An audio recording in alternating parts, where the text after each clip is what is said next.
സാമുദായിക സംഘടനകൾ യോജിക്കുന്നതിൽ ഒരു തെറ്റും ഞങ്ങൾ കാണുന്നില്ല. അത് കുറേയൊക്കെ സാമുദായിക ഐക്യം ഊട്ടിയുറപ്പിക്കാൻ സഹായിക്കും. പിന്നെ അതുകൊണ്ടുണ്ടാവുന്ന രാഷ്ട്രീയമായിട്ടുള്ള ചലനങ്ങളെക്കുറിച്ചാണ് ഇപ്പോൾ ചർച്ച. കോൺഗ്രസ് പാർട്ടിയെ സംബന്ധിച്ച് സമുദായ സംഘടനകൾ യോജിക്കുന്നതിൽ പാർട്ടി ഒരു തെറ്റും കാണുന്നില്ല. പക്ഷെ കേരള രാഷ്ട്രീയത്തിൽ ഒരു കാര്യം ഉറപ്പാണ്, ആര് വിചാരിച്ചാലും സ്വർണം കട്ടവർക്ക് ജനങ്ങൾ വോട്ട് ചെയ്യില്ല. പിണറായി വിജയൻ മൂന്നാമതും അധികാരത്തിൽ വരില്ല. UDF ഏത് വലിയ സാഹചര്യത്തിലാണെങ്കിലും ശക്തമായി പോരാടുകയും ഞങ്ങൾ അധികാരം നേരിടുകയും ചെയ്യും. പ്രതിപക്ഷ നേതാവ് പറഞ്ഞത് കോൺഗ്രസ് പാർട്ടിയുടെ അഭിപ്രായങ്ങളാണ് അദ്ദേഹം പറയാറുള്ളത്. ഞങ്ങൾ എല്ലാ കോൺഗ്രസിൻ്റെ നേതാക്കന്മാരുടെയും പ്രവർത്തനങ്ങൾ സസൂക്ഷ്മം ഹൈക്കമാൻഡ് നിരീക്ഷിക്കാറുണ്ട്. പ്രതിപക്ഷ നേതാവിന് പാർട്ടിയുടെ പൂർണ്ണ പിന്തുണയുണ്ട്. ഒരു കാരണവശാലും VD സതീശനെ ആക്രമിക്കുന്നതിനെ ഞങ്ങൾ അനുകൂലിക്കില്ല എന്ന് മാത്രമല്ല, ശക്തമായിട്ട് എതിർക്കുകയും ചെയ്യും. അത് VD സതീശനെതിരായിട്ടെന്ന് മാത്രമല്ല, ഏതെങ്കിലും കോൺഗ്രസ് നേതാക്കന്മാരെ പാർട്ടിക്ക് പുറത്തുള്ള ആര് വിമർശിച്ചാലും ഞങ്ങൾ അതിനെ ശക്തമായിട്ട് എതിർക്കും.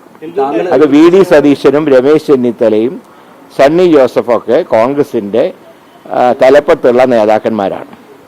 അവരെ പുറമേ നിന്നുള്ള ആര് വിമർശിച്ചാലും അതിനെ ഞങ്ങൾ തിരിച്ചു പറയുകയും ചെയ്യും. അല്ല, അത് ആര് വിചാരിച്ചാലും നടക്കില്ല എന്ന് മാത്രമേ ഞാൻ പറയുന്നുള്ളൂ. സ്വർണം കട്ടവർക്ക് ജനങ്ങൾ വോട്ട് ചെയ്യില്ല, അതെനിക്ക് ഞാൻ പറയുന്നില്ല. ആര് ശ്രമിച്ചാലും അതൊട്ട് നടക്കൂല. അതൊക്കെ ഞങ്ങളുടെ പാർട്ടിയുടെ, ഞാൻ പറഞ്ഞത് ഞങ്ങളുടെ പാർട്ടിയുടെ കാര്യങ്ങൾ ഞങ്ങൾ തീരുമാനിക്കും. ഞങ്ങൾക്ക് തെറ്റുപറ്റിയാൽ ഞങ്ങളെ നിയന്ത്രിക്കാൻ ഹൈക്കമാൻഡ്. ഞങ്ങൾ ഒരു കാര്യം വ്യക്തമായിട്ട് ഞങ്ങൾ പറഞ്ഞിട്ടുണ്ട്. എന്തുകൊണ്ടാണ് ഞങ്ങൾ വെള്ളാപ്പള്ളി എതിർക്കുന്നതെന്ന് ചോദിച്ചാൽ മറ്റൊരു കാരണം കൊണ്ടുമല്ല. അദ്ദേഹത്തിൻ്റെ മലപ്പുറം പരാമർശവും ഒരു സമുദായത്തിനെ കടന്നാക്രമിച്ചുകൊണ്ടുള്ള അദ്ദേഹത്തിൻ്റെ നിലപാടുകളെയാണ് ഞങ്ങൾ വിമർശിച്ചത്. അതൊരിക്കലും ആ സമുദായത്തിനോടുള്ള വിമർശനമല്ല. അല്ല, അതിപ്പോൾ ഓരോരുത്തർക്ക് അവരുടെ അഭിപ്രായങ്ങൾ പറയുന്നത് എങ്ങനെയാണ്, അങ്ങനെ പറയാൻ പാടില്ല എന്ന് ഞങ്ങൾക്ക് പറയാൻ പറ്റും. അല്ല, സജി ചെറിയാൻ പറഞ്ഞതിന്റെ അർത്ഥം എന്താ? പരിപൂർണമായി സംഘപരിവാർ അജണ്ടയിലേക്ക് മാർക്സിസ്റ്റ് പാർട്ടി മാറിയിരിക്കുന്നു എന്നുള്ളതിന്റെ തെളിവാണ്. 2 ജില്ലകൾ ചൂണ്ടിക്കാണിച്ച് ആ ജില്ലയിൽ നിന്ന് ജയിച്ചു വന്നവരുടെ പേര് പരിശോധിക്കണമെന്ന് പറഞ്ഞാൽ അത് പച്ചയ്ക്ക് വർഗീയതയല്ലേ? അങ്ങനെ വർഗീയത BJPക്കാർക്ക് പോലും പറയാൻ കഴിഞ്ഞിട്ടുണ്ടോ? പേര് പറഞ്ഞിട്ടുള്ള വർഗീയത. അത് മാത്രമല്ല, മറ്റു വിഷയം കൂടിയുണ്ട്. ഐഷ പോറ്റി കോൺഗ്രസിലേക്ക് ചേർന്നപ്പോൾ അന്ന് ഉച്ച മുതൽ CPM നേതാക്കന്മാർ അതിനെതിരെ പ്രതികരിക്കാൻ തുടങ്ങി. MA ബേബി പ്രതികരിച്ചു, ഗോവിന്ദമാഷ് പ്രതികരിച്ചു.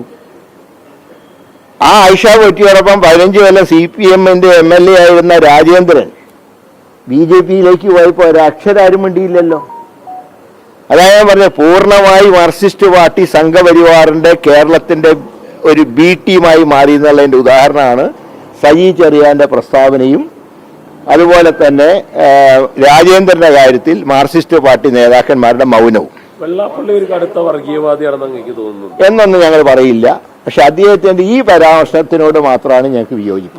അദ്ദേഹത്തിന്റെ സമുദായത്തിന്റെ കാര്യങ്ങൾ അദ്ദേഹത്തിന് പറയാം. ഞാൻ പറയുന്ന അതൊന്നുമല്ല. ഞങ്ങളെ നേതാക്കന്മാരെ ആര് വിമർശിച്ചാലും, VD സതീശനെ വിമർശിച്ചാലും, രമേശ് ചെന്നിത്തലയെ വിമർശിച്ചാലും, സണ്ണി ജോസഫിനെ വിമർശിച്ചാലും ഞങ്ങൾ അതിനെതിരെ ശക്തമായിട്ട് പ്രതികരിക്കും. ഏതാ എങ്ങനെ? അല്ല, അത് നല്ല കാര്യമാണെന്ന് ഞങ്ങൾ ഇപ്പോഴും പറയുന്നു. പക്ഷെ അതുകൊണ്ട് അത് ഞങ്ങൾക്കെതിരാണെന്ന് ഞങ്ങൾക്ക് തോന്നിയിട്ടില്ല. എങ്ങനെ? അതും രാഷ്ട്രീയമായിട്ട് അതിനെ കൂട്ടി കുഴക്കണ്ട. SNDP NSS ജനറൽ സെക്രട്ടറിമാർ ഒന്നിച്ച് രംഗത്ത് വരുന്നത് യാദൃശ്ചികമാണോ? അല്ല, അത് മുമ്പും വന്നിട്ടുണ്ടല്ലോ. നായാടി മുതൽ നസ്രാണി വരെ ഇത്തവണ കൂട്ടിയിട്ടുണ്ട്. അതായിക്കോട്ടെ. ഏതായാലും ക്രിസ്ത്യൻ സമുദായത്തിന്റെ കാര്യങ്ങൾ ആ സമുദായ നേതാക്കന്മാർ പറഞ്ഞോളൂ.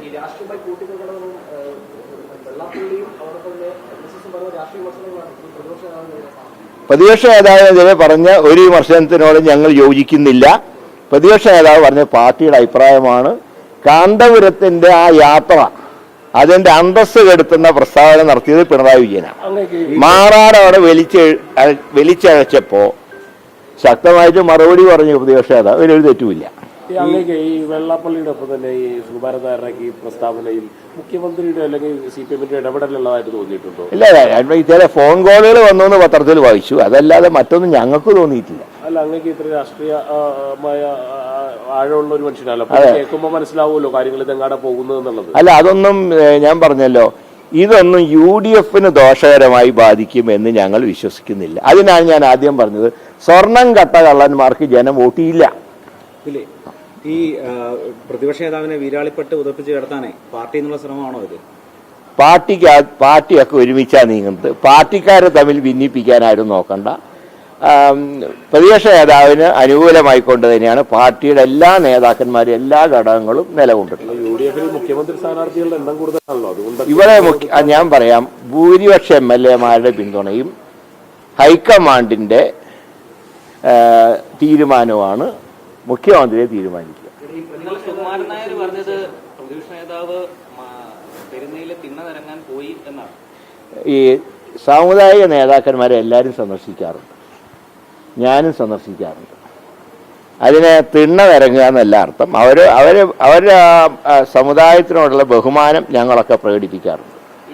സുകുമാരൻ നായരുടെ അല്ല നമ്മൾ കാണുന്നത്, സമുദായത്തോട് കാണുന്നത്. ഏതാ പറഞ്ഞിട്ടുള്ളതാണ്. അങ്ങനെയൊന്നും അദ്ദേഹം പറഞ്ഞിട്ടില്ല. പ്രതിപക്ഷ നേതാവും പോവാറുണ്ട്, ഞങ്ങളും പോവാറുണ്ട്. സമുദായ നേതാക്കന്മാരുമായിട്ട് നല്ല ബന്ധം സ്ഥാപിച്ചിട്ടുള്ള പാർട്ടിയാണ് കോൺഗ്രസ് പാർട്ടി. നമ്മൾ സുകുമാരൻ നായരനെ അല്ല കാണുന്നത്, NSS-നെയാണ് കാണുന്നത്. തീർച്ചയായിട്ടും NSS-ന്റെ സമുദായ ആചാര്യന്റെ ആസ്ഥാനത്ത് ഞങ്ങൾ പോവാറുണ്ട്. അതിന് എന്താ പറയുക, അതിന്റെ തലപ്പത്തുള്ള നേതാക്കന്മാരെ ഞങ്ങൾ സന്ദർശിക്കാറുണ്ട്. അതൊന്നും തലയിൽ കൊണ്ടിട്ടില്ല, നേരിട്ടിട്ട് തന്നെ പോവാറുണ്ട്. ഞാൻ എല്ലാ മന്നം ജയന്തിക്കും ഞാൻ പോവാറുണ്ട്. ക്ഷണിച്ച പരിപാടികൾക്ക് SNDP-യുടെ എല്ലാ പരിപാടികൾക്കും ഞാൻ പോവാറുണ്ട്. ഏത് സമുദായം വിളിച്ചാലും ഞാൻ പോവാറുണ്ട്. അല്ല, ഞാൻ പാർട്ടിയുടെ അഭിപ്രായങ്ങൾ ഞാൻ പറഞ്ഞത് എല്ലാവർക്കും അറിയാവുന്നതാണ്. പാർട്ടി അഭിപ്രായം എന്ന് പറയുന്നത് എല്ലാ സമുദായങ്ങളോടും ബഹുമാനം, അതാണ് പാർട്ടിയുടെ നയം. അത് ഞങ്ങളെ വിമർശിച്ചാൽ വിമർശനങ്ങൾക്ക് ഞങ്ങൾ മറുപടി പറയുന്നല്ലാതെ അതാത് സമുദായങ്ങളെ ഒരിക്കലും മോശപ്പെട്ട് ഞങ്ങൾ ചിത്രീകരിക്കില്ല. അല്ല, ഞാൻ പറയാം, അത് ഞങ്ങളൊക്കെ ഇടയ്ക്കിടയ്ക്ക് അവിടെ സന്ദർശിക്കാറുണ്ടല്ലോ. കൊടിക്കുന്നിൽ സുരേഷ് ആ പ്രദേശത്തിന്റെ MP ആണ്. അദ്ദേഹം പോകുമ്പോൾ സ്വാഭാവികമായിട്ട് അവിടെ കാണാറുണ്ട്, ജനറൽ സെക്രട്ടറിയെ കാണാറുണ്ട്. ഒരു തെറ്റുമില്ല. ഞങ്ങൾ അതിലെ പോകുമ്പോൾ ഞങ്ങളവിടെ ഇറങ്ങാറുണ്ട്. അതിലെ തെറ്റുണ്ടായതുകൊണ്ടല്ലേ ഇത് പ്രതിപക്ഷ നേതാവിനെതിരെ പറഞ്ഞ് മണിക്കൂറുകൾ കഴിഞ്ഞതിനുള്ളിൽ തന്നെയല്ലേ ഈ